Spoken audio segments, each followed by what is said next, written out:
তেহরানে নির্বিচারে বোমা বর্ষণ, পাল্টা জবাব ইরানের। ট্রাম্পের যুদ্ধ থামাতে ব্যর্থ সিনেট। দুবাইয়ে আটকে পড়া ৩৭৮ জন ফিরলেন দেশে, স্বজনদের স্বস্তি। এবার ঈদের ছুটি ৭ দিন, ১৮ মার্চ নির্বাহী আদেশে ছুটি। বাড়ি ফেরা নির্বিঘ্ন করার নির্দেশ প্রধানমন্ত্রীর। বাড়তি ভাড়া নিলে কঠোর ব্যবস্থার হুঁশিয়ারি মন্ত্রীর। শহীদ জিয়া ও বেগম জিয়ার সমাধিতে মার্কিন সহকারী পররাষ্ট্রমন্ত্রীর শ্রদ্ধা। বিএনপির সঙ্গে বৈঠকে দ্বিপাক্ষিক সম্পর্ক উন্নয়নে আলোচনা, জামায়াতের সঙ্গেও সাক্ষাৎ। স্বাধীনতা পুরস্কার পাচ্ছেন বেগম জিয়া। স্বাধীনতা, গণতন্ত্র, নারী শিক্ষা সহ দেশ গঠনে অবদান রাখার স্বীকৃতি। জাফরুল্লাহ চৌধুরী সহ তালিকায় ২০ ব্যক্তি প্রতিষ্ঠান।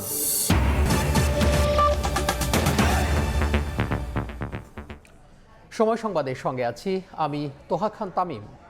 রাজধানী তেহরানে ব্যাপক হামলা চালিয়েছে ইসরায়েল। হামলায় আইআরজিসি কুদস ফোর্সের সদর দফতর, ব্যালিস্টিক ক্ষেপণাস্ত্র উৎক্ষেপণ ব্যবস্থা ধ্বংসের দাবি করেছে আইডিএফ। ইরানের পাশাপাশি হামলা চালিয়েছে লেবাননেও। এদিকে ভারত মহাসাগরে ইরানি যুদ্ধজাহাজে মার্কিন হামলায় ৮৭ সেনা নিহত হয়েছেন। যুদ্ধজাহাজে হামলায় যুক্তরাষ্ট্রকে চড়া মূল্য দিতে হবে বলে হুঁশিয়ারি দিয়েছে ইরান। অন্যদিকে তেহরানের বিরুদ্ধে যুদ্ধ চালিয়ে যাওয়ার কথা জানিয়েছেন প্রেসিডেন্ট ডোনাল্ড ট্রাম্প।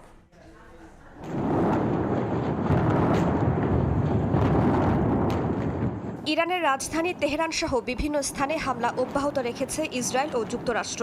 নেতানিয়াহু বাহিনীর দাবি, বুধবার রাতভর ইরানের মধ্য ও পশ্চিমাঞ্চলে চালানো বিমান হামলায় ব্যালিস্টিক ক্ষেপণাস্ত্র ভান্ডারের ডজন খানেক স্থাপনা ধ্বংস করা হয়েছে। তেহরানের পূর্বাঞ্চলে একটি সামরিক কমপ্লেক্সে কমান্ড সেন্টার লক্ষ্য করে আঘাতের কথাও জানানো হয়েছে, যেখানে আইআরজিসি, কুদস ফোর্স ও অন্যান্য নিরাপত্তা ইউনিটের সদর দফতর ছিল বলে দাবি আইডিএফ-এর। ইরানের কোম শহরে ব্যালিস্টিক ক্ষেপণাস্ত্র উৎক্ষেপণ ব্যবস্থাতেও হামলা চালানো হয়েছে। রাত পেরিয়ে সকালেও তেহরান ও কারাজে বিস্ফোরণের শব্দ শোনা গেছে। হামেদান প্রদেশে ইসরায়েলের হারমিস ড্রোন ভূপাতিতে দাবি করেছে তেহরান। তেল আবিব ওয়াশিংটনের হামলায় ইরানে বিদ্যুৎ ও পানি সরবরাহ বাধাগ্রস্ত হচ্ছে বলে জানানো হয়েছে। যুদ্ধ চালিয়ে যাওয়ার ঘোষণা দিয়েছেন মার্কিন প্রেসিডেন্ট ডোনাল্ড ট্রাম্প। তার দাবি, তেহরানের নেতৃত্ব এখন পুরোপুরিভাবে বিপর্যস্ত হয়ে পড়েছে। ইরানের বিরুদ্ধে অভিযানে মার্কিন সেনারা শক্তিশালী অবস্থানে আছে বলেও জানান ট্রাম্প। এর মধ্যে কুর্দি বিদ্রোহীদের অস্ত্র সরবরাহের কথা জানিয়েছে ওয়াশিংটন। যুদ্ধের ময়দানে আমরা খুব ভালো করছি। ৪৭ বছর ধরে ইরান আমাদের মানুষ মারছে, সারা বিশ্বে মানুষকে হত্যা করছে। আমরা যদি আগে হামলা না করতাম তবে তারা ইসরায়েলের উপর হামলা চালাতো এবং সুযোগ পেলে আমাদের উপরও আঘাত হানতো। এদিকে ইরানের পাশাপাশি লেবাননেও হামলা চালিয়েছে ইসরায়েল। দেশটির দক্ষিণাঞ্চলে দফায় দফায় হামলা চালায় নেতানিয়াহু বাহিনী। এতে কয়েকজন হতাহতের খবর পাওয়া গেছে। বাসিন্দাদের আবারও সরে যাওয়ার নির্দেশ দিয়েছে ইসরায়েলি বাহিনী। জবাবে হিজবুল্লাহ ইসরায়েলে রকেট হামলা চালানোর দাবি করেছে। লেবাননে ইরানি দূতাবাসে হামলা হলে বিশ্বজুড়ে ইসরায়েলি দূতাবাসে আঘাত হানা হবে বলে সতর্ক করেছে তেহরান। পাল্টা জবাব দিচ্ছে ইরানও। বৃহস্পতিবার ভোরে ইসরায়েলে একের পর এক ক্ষেপণাস্ত্র ছোড়া হয়, যদিও তা প্রতিহতের দাবি করেছে ইসরায়েলি সেনাবাহিনী। এ সময় সাইরেন বেজে উঠলে লাখ লাখ বাসিন্দা বাংকারে আশ্রয় নেন। ওমান উপকূল ও দুবাইয়ের কাছে তেলবাহী ট্যাঙ্কার, কন্টেইনার জাহাজেও হামলার খবর পাওয়া গেছে। ইরাকের বাগদাদে মার্কিন দূতাবাসের কাছে সাইরেন শোনা গেছে। নাগরিকদের দেশটি ছাড়তে বা নিরাপদ আশ্রয়ে যেতে নির্দেশ দিয়েছে ওয়াশিংটন। যুক্তরাজ্য, বাহরাইন থেকে দূতাবাসের কিছু কর্মী সাময়িকভাবে প্রত্যাহার করেছে। ব্রিটিশ প্রতিরক্ষা মন্ত্রণালয় জানিয়েছে, সাইপ্রাসের ঘাঁটি লক্ষ্য করে ছোড়া ড্রোন ইরান থেকে উৎক্ষেপণ হয়নি। এদিকে তুরস্কে ক্ষেপণাস্ত্র নিক্ষেপের অভিযোগ অস্বীকার করেছে ইরানের সশস্ত্র বাহিনী। এর আগে ইরান থেকে তুরস্কে ক্ষেপণাস্ত্র ছোড়া হয়েছিল বলে জানিয়েছে আঙ্কারা। তবে ক্ষেপণাস্ত্রটি ন্যাটোর প্রতিরক্ষা ব্যবস্থা ভূপাতিত করে বলে জানা গেছে। সময় সংবাদ। মধ্যপ্রাচ্যে সংঘাতের জেরে দুবাইয়ে আটকে পড়া ৩৭৮ বাংলাদেশি ফিরলেন দেশে। সকালে ইউএস বাংলা এয়ারলাইন্সের বিশেষ ফ্লাইটে ফেরেন তারা। বিমানবন্দরে তৈরি হয় আবেগ ঘন পরিবেশ। অনেকে জানিয়েছেন যুদ্ধের অভিজ্ঞতাও। ইরান, যুক্তরাষ্ট্র, ইসরায়েলের চলমান সংঘাতে একের পর এক বন্ধ ঘোষণা করা হয় মধ্যপ্রাচ্যের দেশগুলোর আকাশসীমা। এতে আটকা পড়েন বিভিন্ন দেশে থাকা অসংখ্য বাংলাদেশি। জীবন মৃত্যুর সন্ধিখানে থাকা স্বজনদের অপেক্ষায় হযরত শাহজালাল আন্তর্জাতিক বিমানবন্দরে তখনও উৎকণ্ঠার এক অদ্ভুত নীরবতা। সেই ভয়াবহতা পেরিয়ে অবশেষে বৃহস্পতিবার সকালে রানওয়ে স্পর্শ করে ইউএস বাংলা এয়ারলাইন্সের একটি বিশেষ ফ্লাইট। নিরাপদে অবতরণ করেন সংযুক্ত আরব আমিরাতে আটকে পড়া বিমান বাংলাদেশ এয়ারলাইন্সের ২৭ জন ক্রু সহ ৩৭৮ জন বাংলাদেশি। দীর্ঘ সময় প্রবাসে থাকা কলিজার টুকরো সন্তানকে কাছে পেয়ে এক মায়ের আনন্দ আর বেদনা মিলেমিশে একাকার হয়ে যায়। শুধু মা ছেলে নয়, বিমানবন্দর জুড়ে ছিল আবেগঘন মুহূর্ত। খুশিতে কান্না চলে আসতে শুরু ভয় লাগছে, কারণ এই সময়টা আপনার আকাশে চলাচল বহুত রিস্ক। আমার মনে হইতাছে যে আমি খুব খুশি। দীর্ঘদিন পর স্ত্রী খুঁজেছেন স্বামীকে, সন্তান ছুটেছে বাবার দিকে। দীর্ঘ পথ পাড়ি দিয়ে বৃদ্ধ বাবা মা এসেছেন সন্তানকে ফিরিয়ে নিতে। প্রতিটি আলিঙ্গনে লেখা ছিল দীর্ঘ বিচ্ছেদের যন্ত্রণার পর পুনর্মিলনের আনন্দ। দেশ থেকে অনেক টেনশন করে, কিন্তু আমরা যারা ওখানে আছি আমরা জানি আমাদের পরিস্থিতি কি। ইমিগ্রেশন যখন করব সব দিয়েছিলাম, পরে হঠাৎ করে স্টপ করে দিল। ইসরায়েল ইরানের যুদ্ধের দাবানল যখন মধ্যপ্রাচ্যেও ছড়িয়েছে, তখন প্রবাসে থাকা বাংলাদেশিদের প্রতিটি মুহূর্ত কাটে উদ্বেগের, প্রতিটি রাত ছিল অজানা আশঙ্কার। অবশেষে পরিবারের কাছে ফিরতে পেরে স্বস্তির নিঃশ্বাস ফেলেন তারা। গ্যারান্টি নাই যে কোন সময় কোনটা পরে, এটা তো আর কেউ জানে না। এই সিস্টেম আমরা ছিলাম আর কি। অনেক অনেক ভালো লাগতেছে, ঠিক আছে।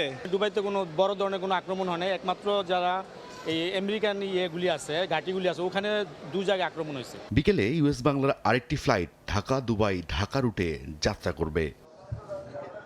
রায়দুল ইসলাম শুভ, সময় সংবাদ, ঢাকা। এবার ঈদুল ফিতরে সরকারি ছুটি 7 দিন। নির্বাহী আদেশে 18 মার্চ ছুটির সিদ্ধান্ত নেয় 17 থেকে 23 মার্চ পর্যন্ত ছুটি পাচ্ছেন সরকারি কর্মকর্তা কর্মচারীরা। সকালে মন্ত্রিসভার বৈঠকে ঈদযাত্রা নির্বিঘ্ন করতে নির্দেশনা দেন প্রধানমন্ত্রী তারেক রহমান।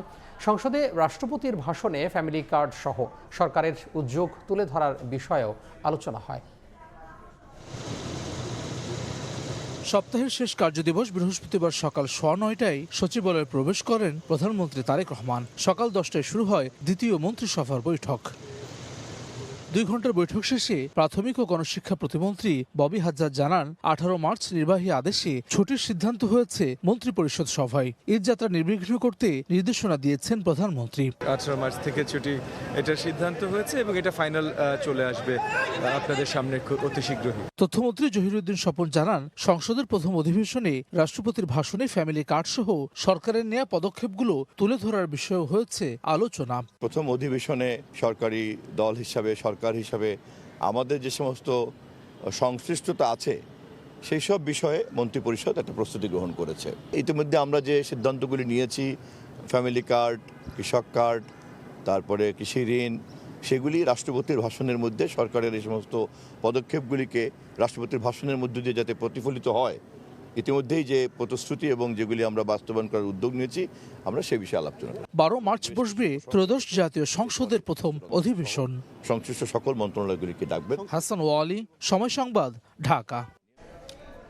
এবার ঈদযাত্রা নির্বিঘ্ন ও স্বস্তিদায়ক হবে বলে জানিয়েছেন সড়ক পরিবহন ও সেতু, রেলপথ এবং নৌ পরিবহন মন্ত্রী শেখ রবিউল আলম।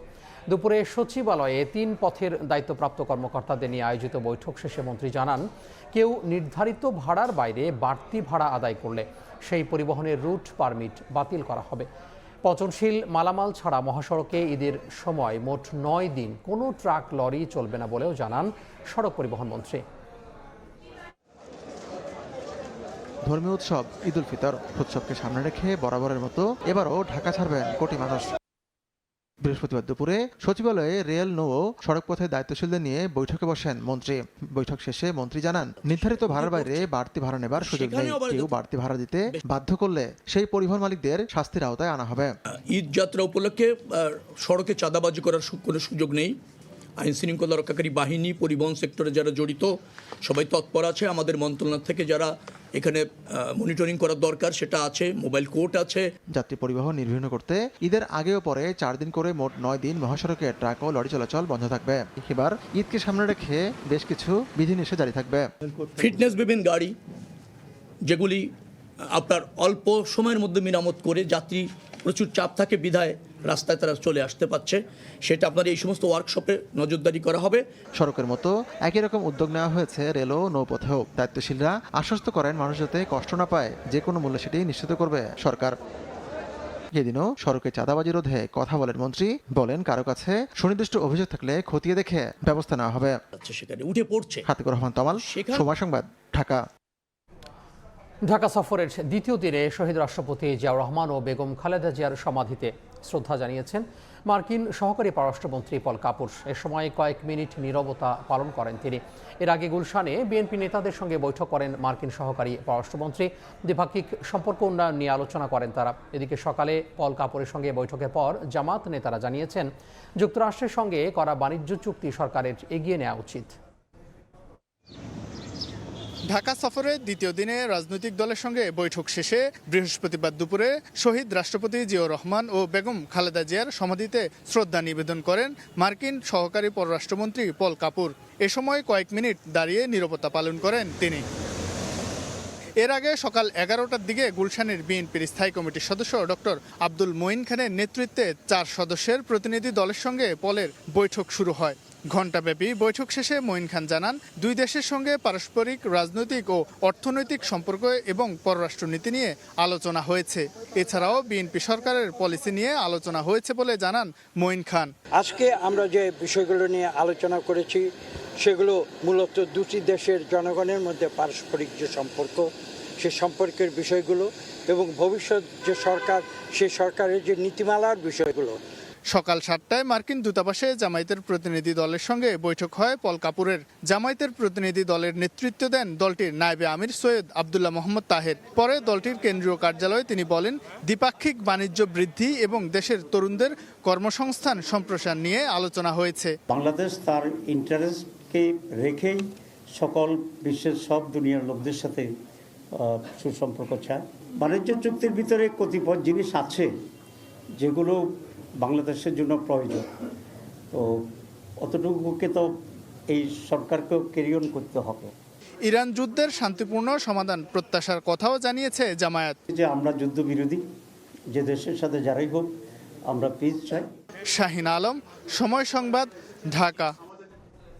জুলাই গণঅভ্যুত্থানের প্রথম শহীদ আবু সাইদ হত্যা মামলার রায় 9 এপ্রিল। অপরাধ প্রমাণ হওয়ায় দাবি করে 30 আসামিরই সর্বোচ্চ শাস্তির আশা প্রসিকিউশনের। এদিকে জেআইসি সেলে গুম ও নির্যাতনের মামলায় শেখ হাসিনা সহ 13 জনের বিরুদ্ধে মামলায় সাক্ষ্য গ্রহণ হয়েছে। হত্যা মামলায় গত বছরের 6 আগস্ট 30 আসামির বিচার শুরু হয়। মামলার তদন্ত কর্মকর্তা আবু সাইদের সহযোদ্ধা সহ 25 জন সাক্ষী ট্রাইব্যুনালে এসে সাক্ষ্য দেন। উঠে আসে কিভাবে তৎকালীন সরকারের উচ্চ পর্যায়ের নির্দেশে 5 বার ময়নাতদন্তের রিপোর্ট বদলে দেওয়ার বিষয়টিও। সাক্ষ্য প্রমাণ, যুক্তিতর্ক, পাল্টা যুক্তিতর্ক শেষ হয় এবছরের 27 জানুয়ারি। বৃহস্পতিবার আন্তর্জাতিক অপরাধ ট্রাইব্যুনাল 2 জানান তারা 9 এপ্রিল এই মামলার রায় ঘোষণা করবেন। যুক্তিতর্ক শেষে এই মামলার রায় ঘোষণার জন্য তারিখ নির্ধারণ করেছেন আগামী এপ্রিল মাসের 9 তারিখ। প্রসিকিউশন বলছে অভিযোগ প্রমাণ করতে পেরেছেন তারা। আবেদন করা হয়েছে আসামিদের সর্বোচ্চ শাস্তি মৃত্যুদণ্ডের। সর্বমোট 25 জনের সাক্ষ্য গ্রহণ করেছি। আমরা আশা করছি যে এই মামলায় আমরা সন্দেহাতীতভাবে প্রমাণ করতে পেরেছি বিধায় আমরা সর্বোচ্চ শাস্তি আশা করতে। আসামি পক্ষে প্রত্যাশা, প্রসিকিউশন মামলা প্রমাণ করতে ব্যর্থ হয় খালাস পাবেন আসামিরা। রেডিওগ্রাফিক টেস্ট, এক্সরে এক্সামিনেশন এবং অন্যান্য সায়েন্টিফিক টেস্টের মাধ্যমে যেটা করা কথা ছিল তা করেনি, ফলে এটা ক্লিয়ার যে তার দেহে গুলি বা কার্তুজের কোনো অনুপরিমাণ অস্তিত্ব নাই। এই গ্রাউন্ডসগুলো দিয়ে লিখিতভাবে উপস্থাপন করে আর্গুমেন্ট করেছি, তাই আমাদের প্রত্যাশা হলো এই 3 জন আসামি বেকসুর খালাস পাইবেন। এ মামলায় বেরোবির সাবেক প্রক্টর সহ 6 জন আসামি কারাগারে থাকলেও পলাতক বেগম রোকেয়া বিশ্ববিদ্যালয় তৎকালীন VC Hasibur Rashid, Rangpur metropolitan police commissioner সহ 24 জন। এদিকে জেআইসি সেলে গুম ও নির্যাতনের মামলায় শেখ হাসিনা সহ 13 জনের বিরুদ্ধে মানবতাবিরোধী অপরাধের মামলায় ভুক্তভোগী ইকবাল চৌধুরীর সাক্ষ্য গ্রহণ অনুষ্ঠিত হয়েছে। এ মামলায় পরবর্তী সাক্ষ্য গ্রহণ হবে 30 মার্চ। সাবরিনা মজুমদার, সময় সংবাদ, ঢাকা। বিরোধী আইনে দায়ের করা মামলায় সাংবাদিক আনিস আলমগীরকে জামিন দিয়েছেন হাইকোর্ট। বিচারপতি KM জাহিদ সারওয়ার ও বিচারপতি শেখ আবু তাহেরের হাইকোর্ট বেঞ্চ রায় দেন। এর আগে গত 22 জানুয়ারি সাংবাদিক আনিস আলমগীরের জামিন নামঞ্জুর করেন ঢাকা মহানগর দায়রা জজ আদালত। রাজধানী উত্তরা পশ্চিম থানার সন্ত্রাস বিরোধী আইনের মামলায় গত বছরের ডিসেম্বর থেকে তিনি কারাগারে আছেন। গত বছরের 14 ডিসেম্বর রাজধানীর ধানমন্ডির একটি ব্যায়ামাগার থেকে আনিস আলমগীরকে জিজ্ঞাসাবাদের জন্য ঢাকা মহানগর গোয়েন্দা পুলিশ কার্যালয়ে নেওয়া হয়। পরে তাকে সন্ত্রাস বিরোধী আইনে গ্রেফতার দেখানো হয়। স্বাধীনতা, গণতন্ত্র ও নারী শিক্ষা সহ দেশ গঠনে অবদানের জন্য মরণোত্তর স্বাধীনতা পদক পাচ্ছেন সাবেক প্রধানমন্ত্রী বেগম খালেদা জিয়া। বিকেলে সচিবালয়ে স্বাধীনতা পুরস্কার 2026-এ ভূষিত ব্যক্তি ও প্রতিষ্ঠানের নাম ঘোষণা করেন মন্ত্রিপরিষদ সচিব। এবছর 15 ব্যক্তি ও 5 প্রতিষ্ঠান পাচ্ছে স্বাধীনতা পদক।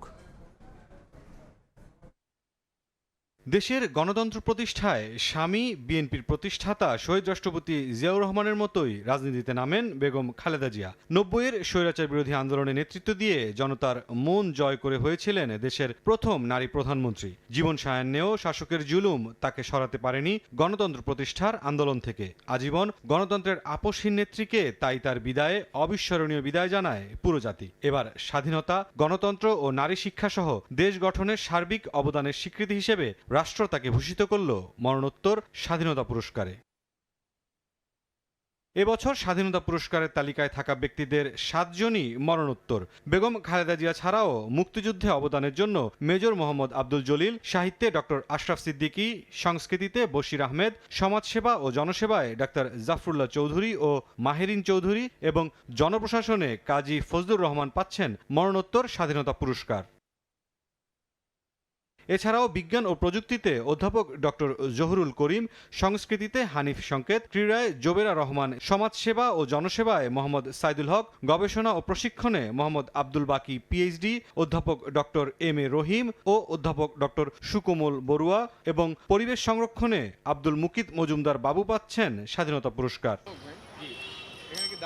এছাড়া Faujdarhat cadet college, Dhaka medical college হাসপাতাল, PKSF গণস্বাস্থ্য কেন্দ্র সহ 5 প্রতিষ্ঠান এবার পাচ্ছে স্বাধীনতা পুরস্কার। মুরসালিন হক জুনায়েদ, সময় সংবাদ, ঢাকা। নীতি নির্ধারণী জায়গায় নারীদের গুরুত্ব দিতে হবে বলে মন্তব্য করেন নারী রাজনীতিবিদ তাসনিম জারা। রাজনীতিতে নারী নেতৃত্ব বাড়াতে দল থেকে নারী প্রার্থীদের মনোনয়ন বাড়ানোর আহ্বান জানান সংসদ সদস্য রুমিন ফারহানা। নারী দিবসকে কেন্দ্র করে আলোচনা সভায় বক্তব্য দেন রাজনীতিবিদরা। ত্রয়োদশ জাতীয় সংসদ নির্বাচনে ভোটের লড়াইয়ে 86 জন ছিলেন নারী প্রার্থী, যাদের মধ্যে 67% কর্মজীবী, যার মধ্যে মাত্র 7 জন নারী নিজ আসনে বিজয়ী হয়েছেন।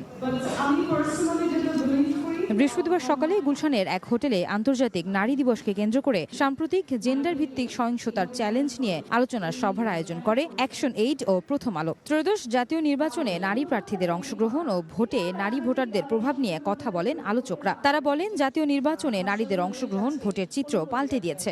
আরেকটি দল ধর্মের নাম বলে তাদের সেই দুর্বলতার, তারা যে ভালনারেবল সেটার সুযোগটা নিয়ে তাদেরকে আরো মনে হয় ঘরের ভিতরে ঢুকিয়ে দেওয়ার ব্যবস্থা করেছিল। আমাদের সমাজ আসলে নারী পুরুষ দেখে বৈষম্য করে না, সমাজটা একটা পাওয়ার স্ট্রাকচারের উপরে গঠিত হয়। সেখানে যার হাতে ক্ষমতা থাকে তাকে জবাবদিহির আন্ডারে আনার সুযোগ সমাজের হাতে কম থাকে।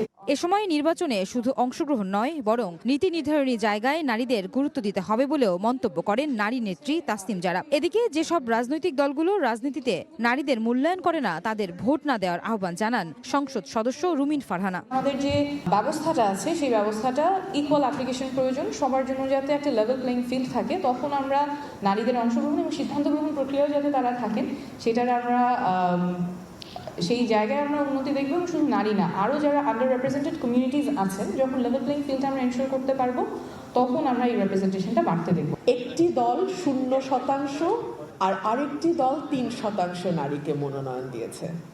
যেই দলটি 3% নারীকে মনোনয়ন দিয়েছে সেই দলেরই একজন অত্যন্ত ইনফ্লুয়েন্সিয়াল নেত্রী বলেছেন যে এই নারীদের মনোনয়নগুলো পুরুষ কোটার মনোনয়ন। আরেকটা আবেদন আছে, দলগুলো যারা নারীদেরকে মনোনয়ন দেয় না, যারা অর্গানিক নারী পলিটিশিয়ানদের জন্য কোনো জায়গা রাখে না, তাদেরকেও আপনারা ভোট দেবেন না। পরিবার যদি নারীর প্রতি বৈষম্য না করে তবে সে নারী মেরুদণ্ড সোজা করে বাঁচতে পারে বলেও মন্তব্য দেন বক্তারা। এই জায়গাটাতে যদি নারী গুরুত্ব। আয়েশা সিদ্দিক সামিয়া, সময় সংবাদ, ঢাকা। এদিকে নিজ বিভাগের কর্মচারীর ছুরিকাঘাতে নিহত কুষ্টিয়া ইসলামী বিশ্ববিদ্যালয়ের সমাজ কল্যাণ বিভাগের প্রধান আসমা সাদিয়া রুনার ময়নাতদন্ত সম্পন্ন হয়েছে। তদন্ত সংশ্লিষ্ট সূত্রে জানা গেছে, হত্যার দায় স্বীকার করে পুলিশের কাছে জবানবন্দি দিয়েছে অভিযুক্ত ফজলুর রহমান। রাষ্ট্রবিজ্ঞান বিভাগে বদলি করায় ক্ষোভ থেকেই তাকে খুন করেন। ঘটনার পর আত্মহত্যার চেষ্টা করে ব্যর্থ হয়ে সদর হাসপাতালে পুলিশ হেফাজতে চিকিৎসাধীন তিনি। ঘটনার একদিন পরও এখনও মামলা হয়নি। সময় সংবাদ। সরকারি হাসপাতালে দায়িত্বকালে কোনো চিকিৎসক প্রাইভেট চেম্বার করলে তার লাইসেন্স স্থগিত সহ শাস্তিমূলক ব্যবস্থা নেওয়া হবে বলে কঠোর হুঁশিয়ারি দিয়েছেন স্বাস্থ্যমন্ত্রী সরদার মোহাম্মদ সাখাওয়াত হোসেন। দুপুরে সচিবালয়ে সাংবাদিকদের স্বাস্থ্যমন্ত্রী জানান, অফিস সময় কর্মস্থলে অনুপস্থিত থেকে বেসরকারি হাসপাতালে রোগী দেখায় সরকারি চিকিৎসক ডাক্তার রাজেশ মজুমদারের লাইসেন্স 6 মাসের জন্য স্থগিত করা হয়েছে। একই সঙ্গে যে বেসরকারি হাসপাতালে তিনি রোগী দেখছিলেন সেই প্রতিষ্ঠানকেও কারণ দর্শানোর নোটিশ দেওয়া হয়েছে।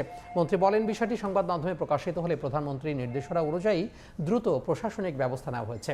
একই সঙ্গে স্বাস্থ্যসেবার মান উন্নত করতে মিডওয়াইফ, টেকনোলজিস্ট সহ বিভিন্ন পদে 1 লাখ জনবল নিয়োগের ঘোষণা দেন তিনি। সরকারি সময়ের ভিতরে যদি কোনো ডাক্তার বা যে কোনো ধরনের করে, তো শাস্তিযোগ্য অপরাধ।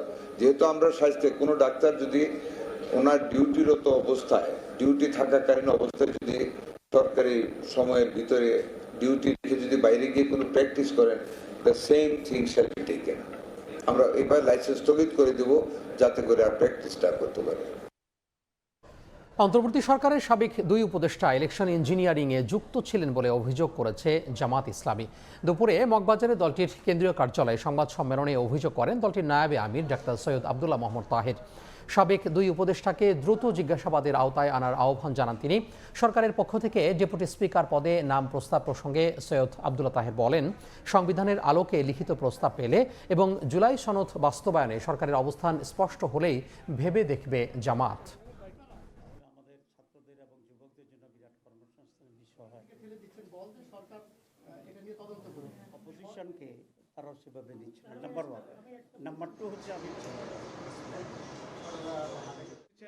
আমাদের নেতৃবৃন্দ আমরা সকলেই সুষ্ঠু নির্বাচন এই জাতির জন্য অত্যন্ত প্রয়োজন ছিল, তাদের মনের আকাঙ্ক্ষা ছিল, তাদের দাবি ছিল, কারণ গত 56 বছরে এই জাতি কোনো নির্বাচন পায়নি। আমরা সকলেই চেষ্টা করেছিলাম যে একটা সুষ্ঠু নির্বাচন হবে এবং এই সুষ্ঠু নির্বাচনের মাধ্যমে যারা নির্বাচিত হয় তারা সরকার গঠন করবে। এই যে জাতির আকাঙ্ক্ষা, এই যে জুলাই লড়াই, এই যে জীবন দেওয়া, এই যে রক্ত, এই যে আমাদের রাজনীতির গতিপক্ষে পরিবর্তন করে দেওয়ার যে গাদ্দারি, দালালি, জাতির সাথে বিদ্রোহ, এই সব কিছুর জন্য এরা দায়ী। দেখছেন সময় সংবাদ। যাচ্ছি মাগরিবের আজান ও ইফতারের বিরতিতে, সঙ্গে থাকুন সময়ের।